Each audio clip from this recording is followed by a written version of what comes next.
So on the 14th of September 2021, Nissan unveiled the new R36. I mean R35. It got a lot of people talking. I mean, just look at these comments. As much as I love Nissan sports cars, I kinda agree with them. The R35 has overstayed its welcome and it has to stop now. I mean, the R35 has been in the market since 2008. That's a very long time. It was great when it first came out, but now, if you do see one in a car meet, you'd still get excited because it's a GTR. But not like before, like, wow, it's a GTR. Because it is outdated and it's been in the market for so long.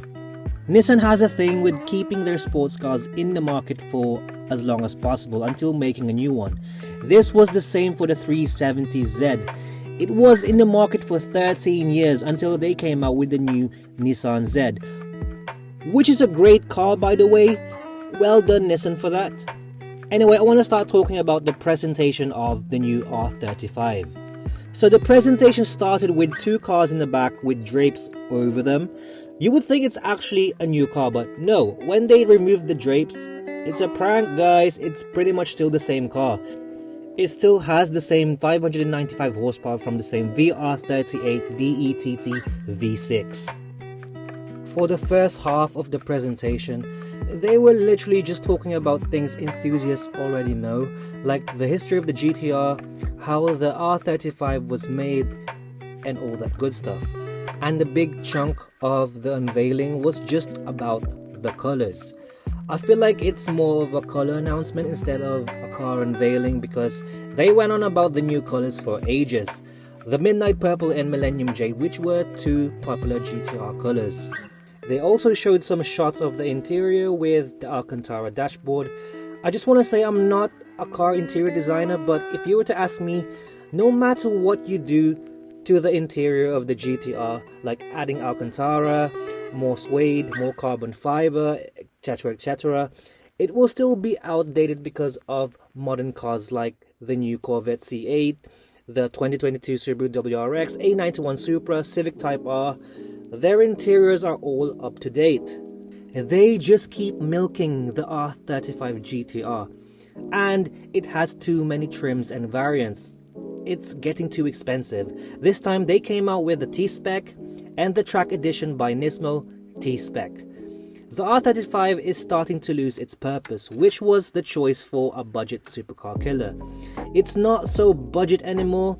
If you want a T SPEC, it will set you back a whopping just over $140,000 compared to how much the R35 was starting price back in 2008, which was just under $78,000.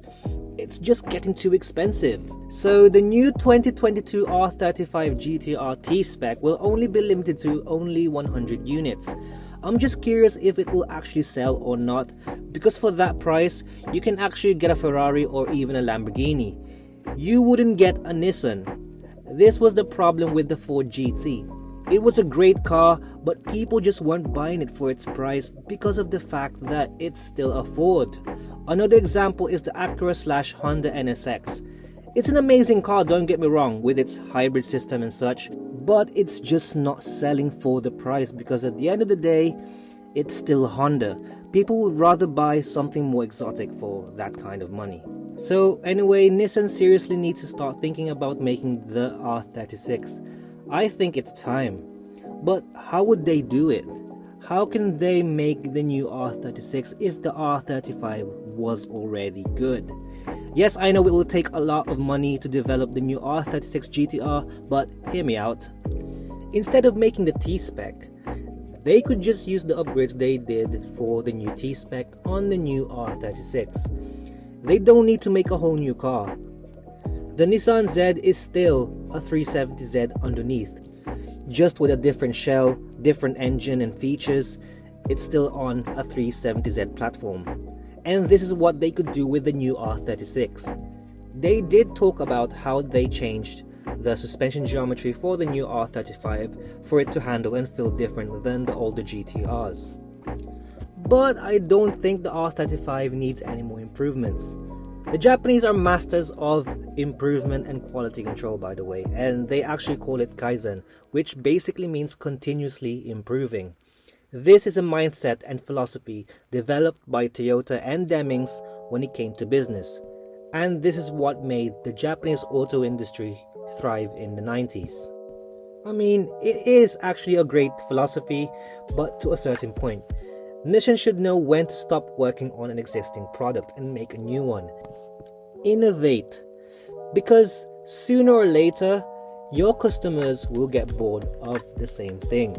And looking at people's reactions here on YouTube, it's now time for an R36. People will be more excited with that than another trim with slightly different specs of the same car. Nissan did an amazing job with the unveiling of the new Zed, and I feel like that car will be a success in terms of sales because of the fact that they listen to their customers by giving them the almighty manual transmission. So I think they can do this with the new GTR. People are lusting for a new R36. We don't need another trim or another facelift and such. We need a whole new car. We don't actually know if they will make an R36 anytime soon or if this R35 will be the last GTR. But in my opinion, if they did make the R36, Nissan will be back on the top of the Japanese sports car industry food chain. So what do you think of the new R35? Do you think it's time for the new R36? What are your thoughts on this subject? Let me know in the comment section below. Also, you need to check out last time's video where I talked about the 2022 Subaru WRX because I shared a lot of my opinions about that car. See if we're both thinking the same. And with that being said, I'll see you on the next video.